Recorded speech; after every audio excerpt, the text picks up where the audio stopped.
Nestor's kingdom of Pylos represents the first time the developing will encounters the weight of established spiritual law.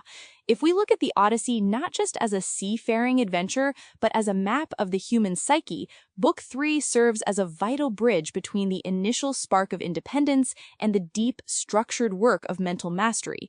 This isn't just a travelogue, it's a search for foundational truth. When Telemachus arrives on those sandy shores, he isn't just looking for his father, he is looking for a way to ground his own mind, which has been chaotic and overrun for far too long. He's moving out of the reactive, emotional turmoil of Ithaca and into a space of tradition, ritual, and reverence. It's the moment in our own personal development where we realize that wanting to change isn't enough. We actually need a framework to sustain that change, and that's exactly what Pylos provides, a consciousness operating in harmony with the laws of the universe. Part 1, the gates of traditional wisdom. When we talk about Pylos in an esoteric sense, we're talking about a specific state of mind. Unlike Ithaca, which at the start of the epic is a place of neglected duties and parasitic ego drives symbolized by the suitors, Pylos is orderly. Homer paints a vivid picture for us as Telemachus and the goddess Athena, disguised as Mentor, pull their ship onto the beach. They don't find a city in disarray. They find 9 groups of 500 men each, offering a massive sacrifice of 81 black bulls to Poseidon. This is the hallmark of a structured consciousness. In the esoteric tradition, numbers often carry deep significance. 9 is frequently associated with completion or the finality of a cycle before a new beginning, and seeing 9 groups suggests a total alignment of the personality's various facets.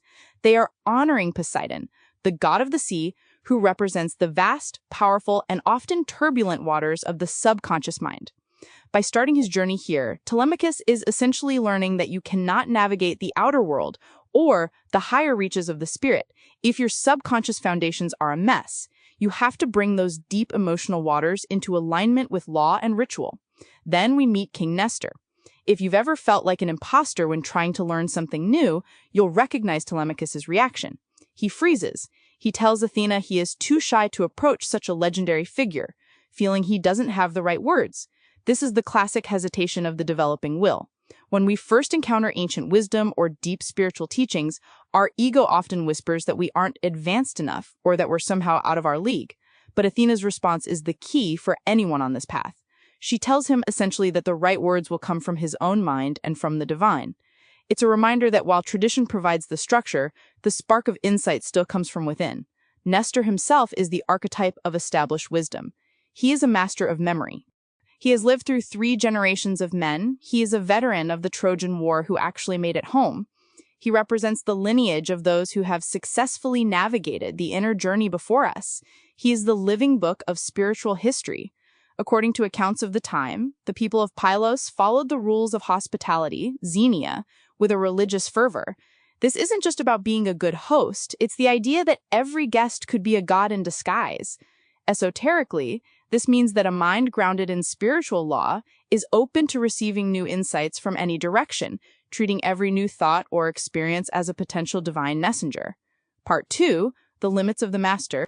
Nestor welcomes Telemachus with open arms, feeding him and including him in the rituals before even asking who he is. They share a meal and then the stories begin.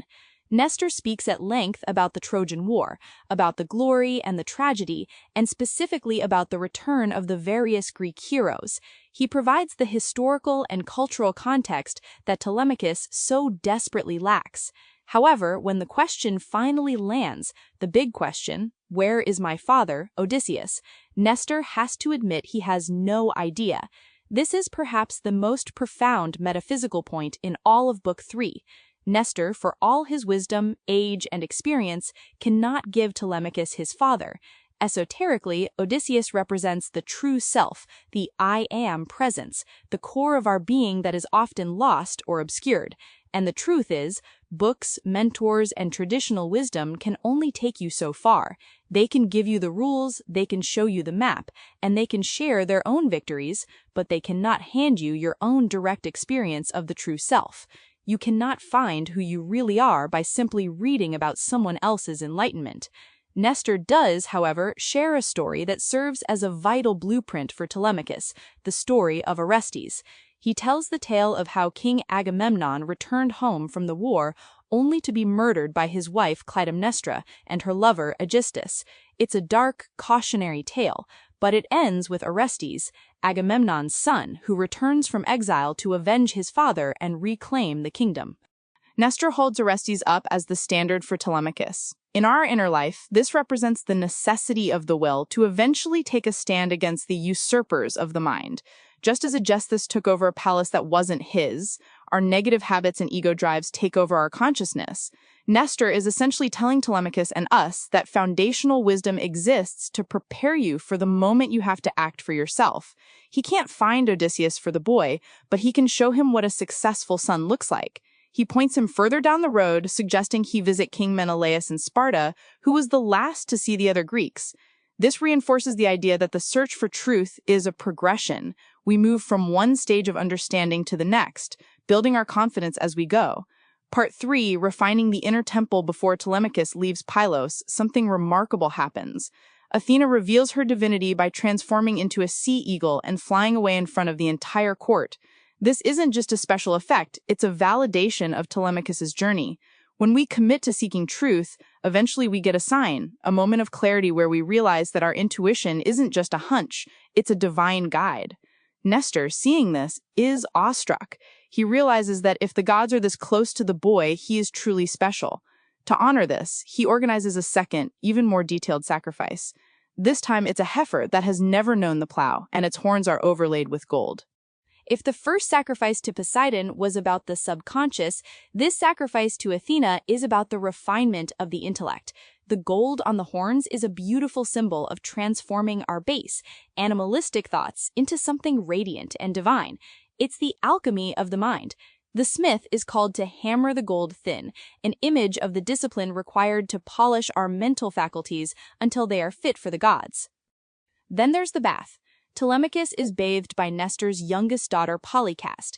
In the Homeric world, being bathed by the daughter of a king was the ultimate sign of hospitality and purification. Esoterically, it represents the washing away of the Ithacan grime, the old ways of thinking, the self-doubt, and the passivity. When he emerges from that bath, Homer says he looked like an immortal. He has been literally and metaphorically refreshed. He is no longer the shy boy who couldn't find his voice on the beach. He is now a prince who has been recognized by the ancient masters and blessed by a goddess. He has a new traveling companion, too, Nestor's son, Pisistratus. While Athena stays behind to watch the ship, Pisistratus takes the reins of the chariot. This is significant because Pisistratus represents a peer who is already grounded in wisdom. He's the ideal friend for the developing will, someone who isn't a master like Nestor, but who knows how to walk the path. They set off across the Peloponnese, heading toward Sparta. This signifies the movement from theoretical knowledge, Pylos, to the more active, experiential learning that awaits him in the next phase of his quest. Part 4, Living the Law. So what does Book 3 actually tell us about our own lives? It's easy to dismiss these ancient rituals as relics of the past, but the psychological reality they point to is timeless. We all have moments where we feel lost, where the suitors of anxiety or distraction have taken over our internal palace. The lesson of Pylos is that the first step out of that mess isn't a giant leap into the unknown. It's a grounding in the known. It's the Pylos state of mind. Finding the books, the teachers, and the habits that provide a solid foundation. If you want to change your life, you start by honoring the Poseidon of your subconscious, acknowledging the deep emotional patterns that have been running the show. You seek out the Nestors, the established truths that have stood the test of time. You learn the rules of the game so that you can eventually play it well. But the warning is just as important as the guidance. Don't stay in Pylos forever. Nestor is wonderful, his blankets are soft, and his stories are captivating, but he doesn't have the answer to your ultimate question. If you spend your whole life as a student, always reading one more book or attending one more lecture without ever setting out for your own Sparta or Ithaca, you've missed the point of the wisdom in the first place. Foundational truth is a launch pad, not a destination. Telemachus had to leave the comfort of the palace to find the truth about his father. He had to take the reins of his own journey.